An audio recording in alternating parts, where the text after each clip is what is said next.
तर इथं बनवत आहे मी मासवडी. त्यासाठी लागणारं साहित्य: बेसन पीठ 1 वाटी, अर्धी वाटी गव्हाचं पीठ, कोथिंबीर, मीठ, ओल्या खोबऱ्याचा खीस, तीळ घेतलेले आहेत आणि शेंगदाण्याचं कूट आहे. तर खडे मसाले आहेत: खसखस, ओवा, जिरे, तमालपत्र, लवंग, दालचिनी आणि मिरे. तर हे सर्व आता आपण भाजून घेऊ. तर सुरुवातीला आपण मासवडीसाठी लागणारं पीठ तयार करून घेऊ. बेसन पीठ आणि गव्हाचं पीठ मिक्स करून, कोथिंबीर आणि मीठ. तर हे मिक्स करून आपण पीठ मळून घेऊ. थोडं थोडं पाणी घालून आपल्याला पीठ मळून घ्यायचं आहे घट्ट. बघा इथं पीठ मळून झालेलं आहे. एकदम घट्ट असं पीठ मळून घ्यायचं आहे. तर बघा कढई घेतलेली आहे, त्यात आपण सुरुवातीला तीळ भाजून घेऊ. तर तीळ आपले भाजून झालेले आहेत, तर काढून घेऊ आता. तीळ भाजून झालेले आहेत, खडे मसाले भाजून घेऊ.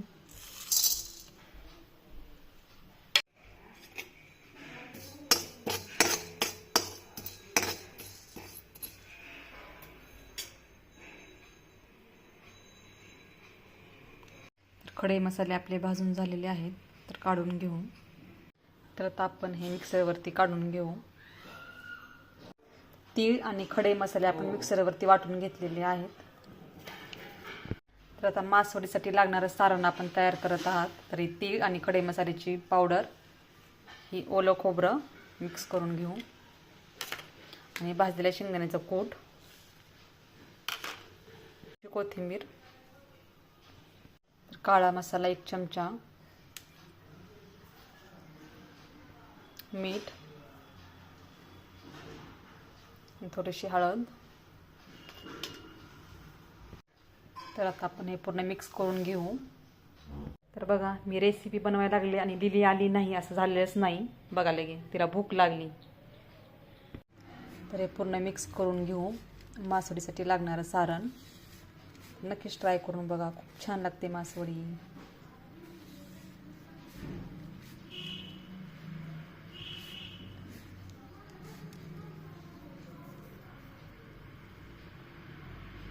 बघा अशा पद्धतीनं आपलं सारण तयार झालेलं आहे. तिखट आणि मिठाचं प्रमाण तुमच्या आवडीनुसार कमी जास्त करू शकतात. तर बघा आपलं पीठ मळून ठेवलेलं, त्याचे लहान लहान आपण छोटे गोळे तयार करून घेऊ. तर बघा अशा प्रकारे गोळे तयार करून घेतलेले आहेत. तर आता आपण जी चपाती लाटून घेऊ. तर अशा प्रकारे चपाती लाटून घेतलेली आहे. तर आता आपण ह्याच्यामध्ये सारण भरू.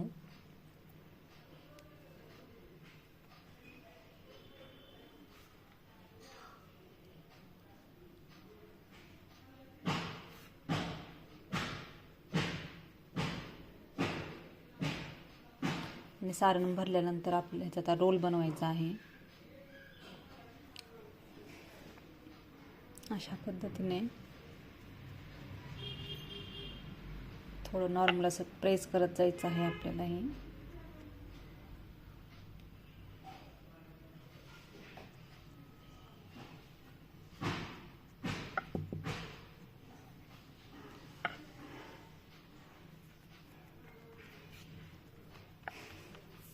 अशा प्रकारे पूर्ण आपल्याला हे पॅक करून घ्यायचं आहे, कारण आपण ह्याला पाण्यामध्ये वाफ देणार आहोत. तर पाण्यामध्ये हे मिक्स होऊ नये म्हणून. तर मी अशा प्रकारे बाकीच्या पण मासवडी तयार करून घेते.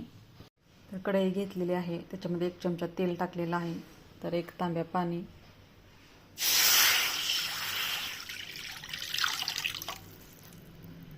ह्या पाण्यामध्ये आपण मासवडी शिजवणार आहात. तर बघा अशा प्रकारे मी तयार करून घेतलेल्या आहेत मासवड्या. आता पाण्याला ही उकळी आलेली आहे. ह्याच्यात आपण सोडू पाण्यामध्ये.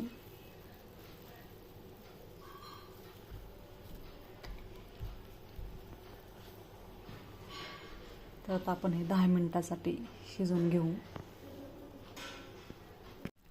तर बघा ही अशा पद्धतीने शिजत आहे. 10 मिनिटासाठी ठेवू आपण ह्याला.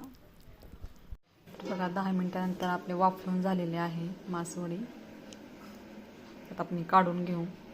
तर बघा ही शिजवलेली मासवडी बाजूला काढून घेतलेली आहे आणि थंडही झालेली आहे. तर आपण कट करून घेऊ आणि शिजवलेलं जे पाणी आहे, आपण मासवडी शिजवलेलं पाणी, त्याचा आता आपण रस्सा बनवू. तर ही मासवडी आता आपण कट करून घेऊ. बघा अशा प्रकारे मी मासवडी कट करून घेतलेली आहे. तर आता आपण फ्राय बनवू. बघा इथं कढई घेतलेली आहे, त्यात 1 चमचा तेल टाकलेलं आहे. आता आपलं तेल तापलेलं आहे. तर अर्धा चमचा काळा मसाला घालू तेलामध्ये आणि थोडीशी कोथिंबीर. तर एक टाकून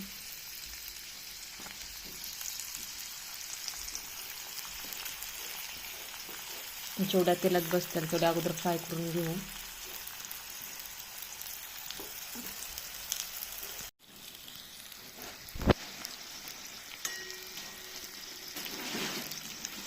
तर बघा अशा प्रकारे फ्राय करून घ्यायचं आहे.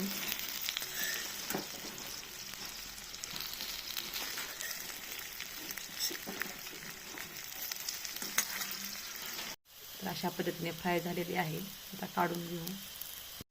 तर बघा अशा पद्धतीने झाले आहेत निम्मे. आता हे निम्म्या करू आपण. तर अजून 1 चमचा तेल घातलेलं आहे, अर्धा चमचा काळा मसाला आणि कोथिंबीर.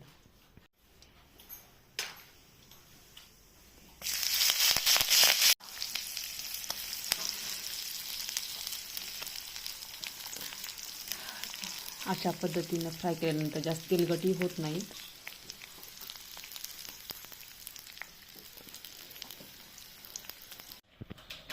तर बघा अशा पद्धतीनं मासवडी फ्राय करून घेतलेली आहे. त्यात आपण रस्सा बनवायला घेऊ. तर मासवडीचा आता रस्सा बनवत आहे. त्यासाठी ही मगाशी आपण मासवडी शिजवून घेतलेलं पाणी आहे, कांदा, कोथिंबीर, अद्रक, लसूण आणि खोबरं. त्याच कढईमध्ये 2 चमचे तेल घालून घेतलेलं आहे. मोहरी घालू.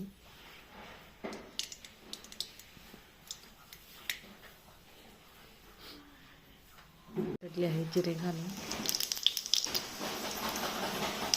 अद्रक, लसूण आणि कांदा. कांदा तळून झालेला आहे. काळा मसाला, मीठ, हळद आणि लाल तिखट तळून घेऊ. तर बघा मसाला आपला तळून झालेला आहे. आता पाणी घालू आपण.